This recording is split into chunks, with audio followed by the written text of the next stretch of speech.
नमस्कार दोस्तों, welcome to VIP technician. देखिए दोस्तों, एनटीपीसी सीवीटी 1 में जितने भी प्रश्न आए थे उनके हम जीके और जीएस प्रश्नों को इस क्लास में डिस्कस कर रहे हैं। आज हमारा पार्ट सेकंड है।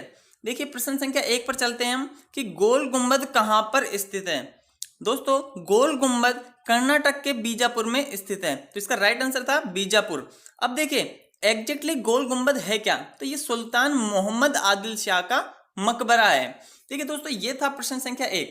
आपको दोस्तों प्रश्न कैसे लग रहे हैं, इनका एक्सप्लेनेशन कैसा लग रहा है, आप हमें कमेंट करके जरूर बताइएगा। अब प्रश्न संख्या 2 पर चलते हैं। देखिए मौलिक कर्तव्य किस संविधान संशोधन के तहत जोड़े गए थे। जैसा आप सभी को पता है दोस्तों, मौलिक कर्तव्य हमारे मूल संविधान में नहीं थे, ये मूल संविधान का हिस्सा नहीं थे। इन्हें 42वें संविधान संशोधन 1976 के द्वारा संविधान में जोड़ा गया था।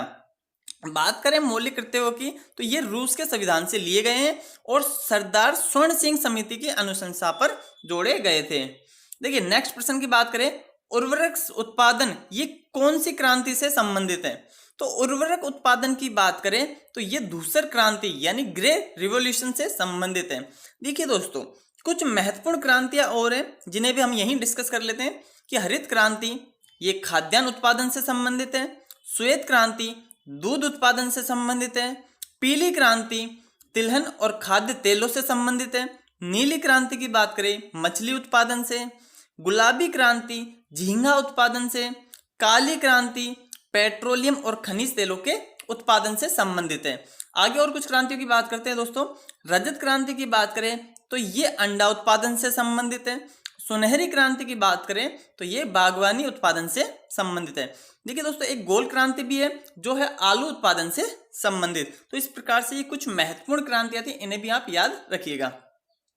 नेक्स्ट प्रश्न, सबसे ज्यादा 5 बार राष्ट्रमंडल खेल आयोजित कराने वाला देश कौन सा है।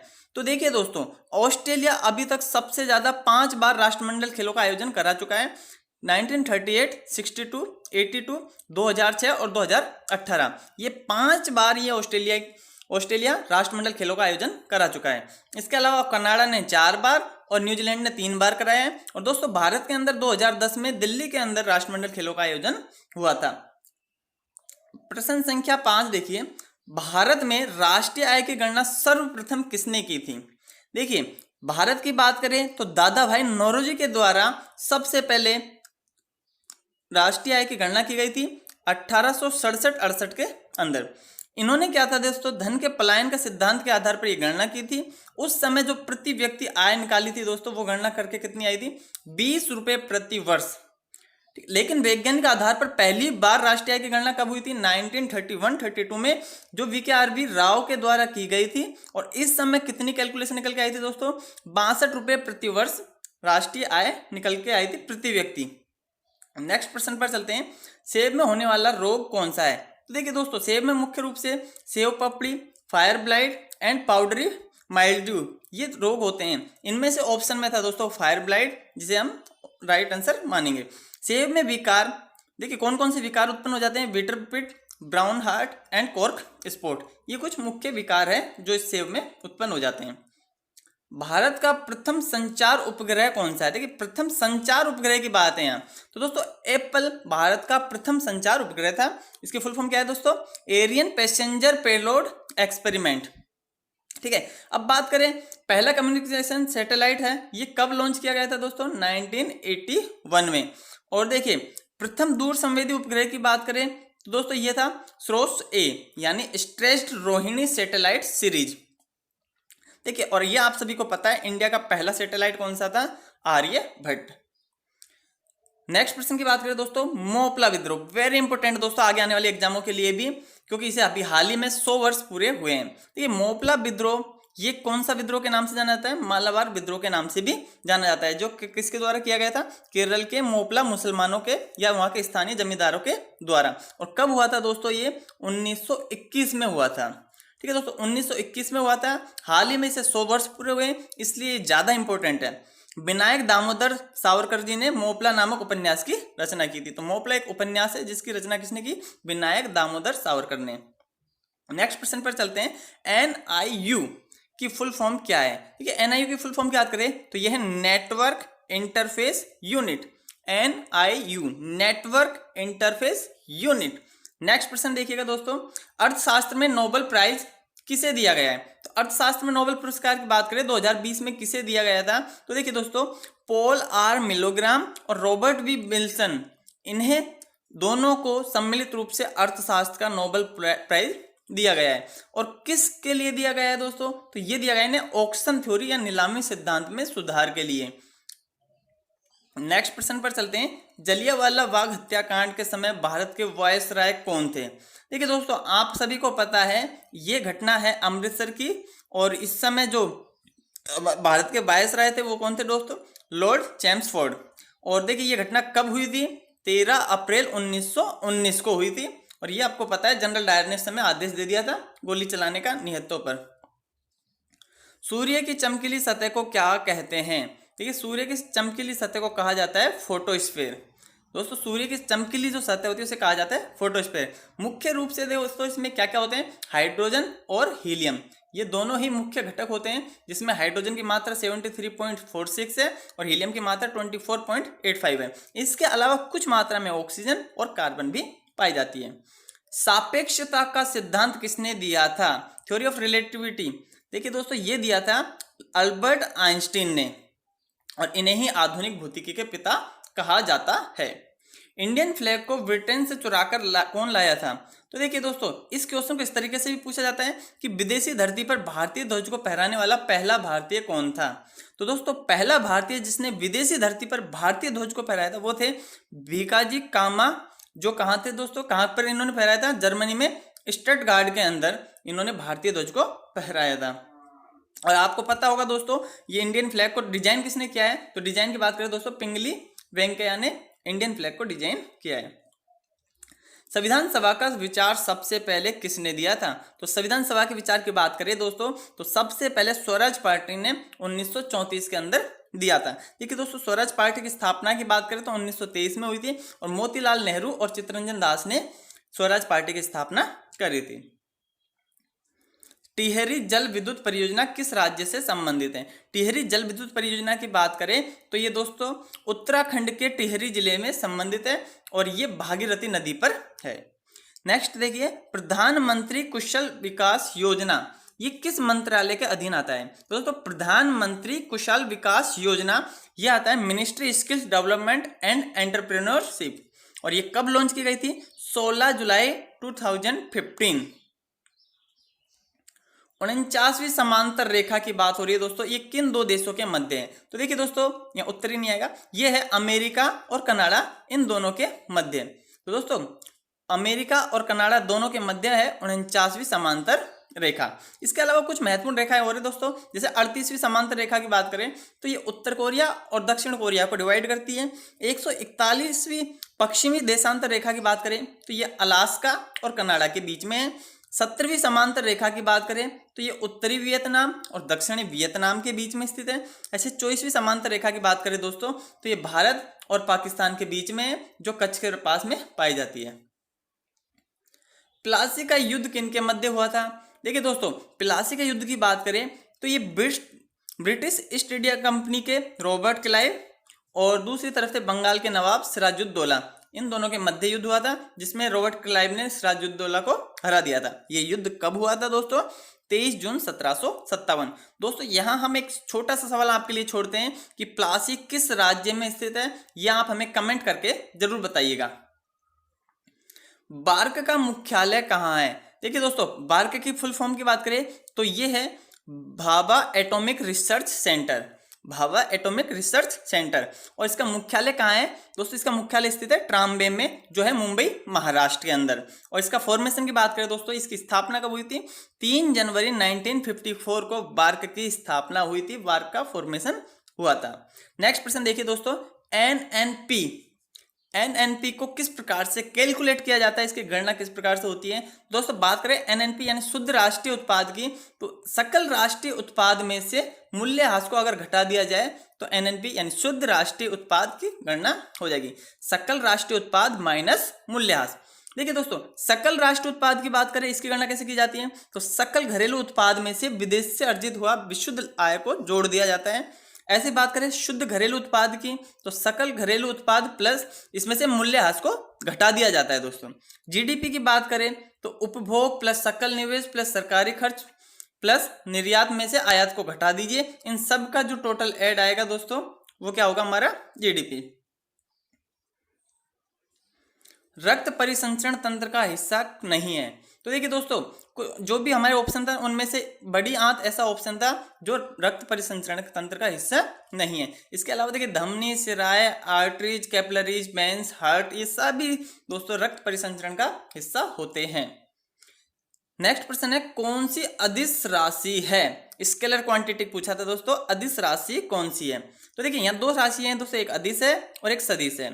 ठीक है, अदिश राशि की बात करें तो चाल, दूरी, द्रव्यमान, आयतन, समय, ताप, कार्य, विद्युत धारा, दाब और ऊर्जा, ये सभी राशियां अदिश राशि हैं। और सदिश राशि की बात करें तो दोस्तों वेग, बल, संवेग, त्वरण, विस्थापन, रेखीय संवेग, कोणीय वेग, कोणीय संवेग, चुंबकीय आघूर्ण, चाल प्रवणता, ताप प्रवणता, विद्युत द्विध्रुव आघूर्ण, विद्युत धारा घनत्व, ये सारे ऑप्शन सदिश के हैं।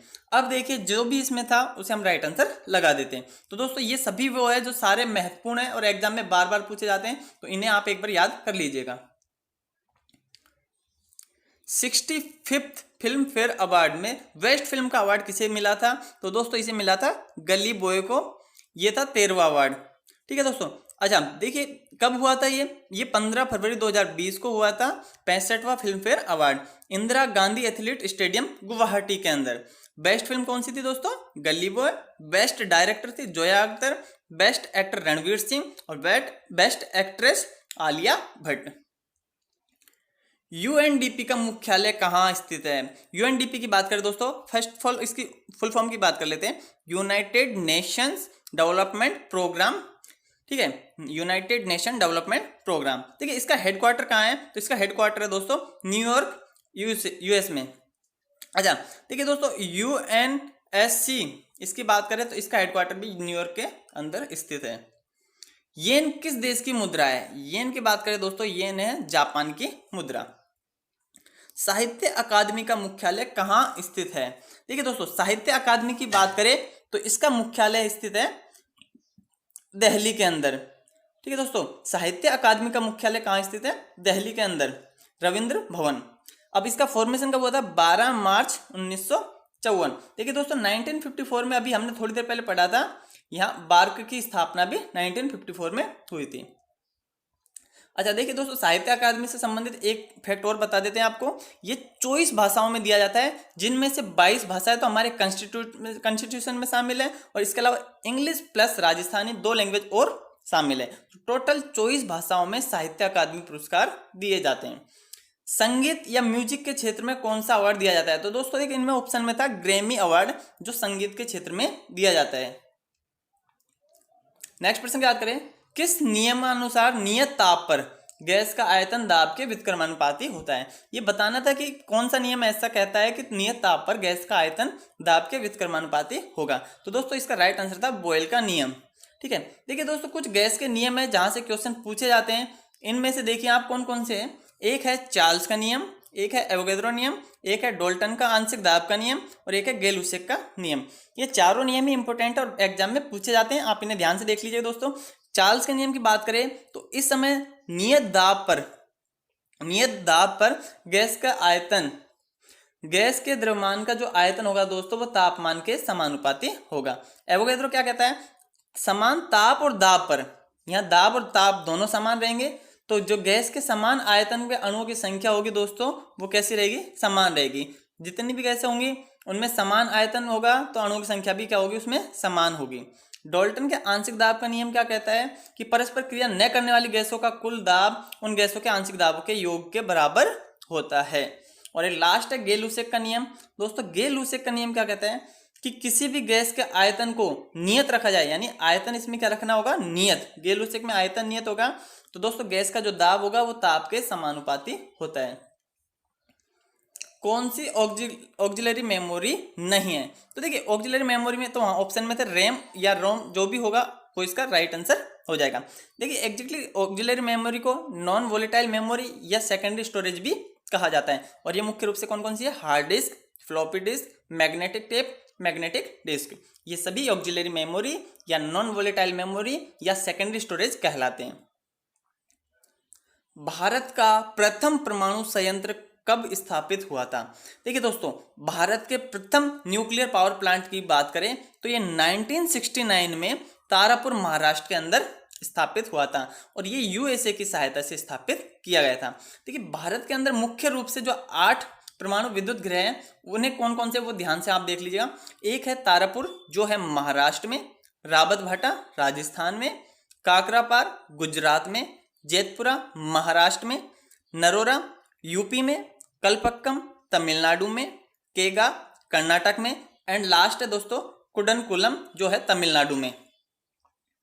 फादर ऑफ टैक्सोनॉमी, तो देखिए दोस्तों, टैक्सोनॉमी के फादर या जनक किसे कहा जाता है? कैरोलस लिनियस को फादर ऑफ टैक्सोनॉमी यानी टैक्सोनॉमी का जनक कहा जाता है।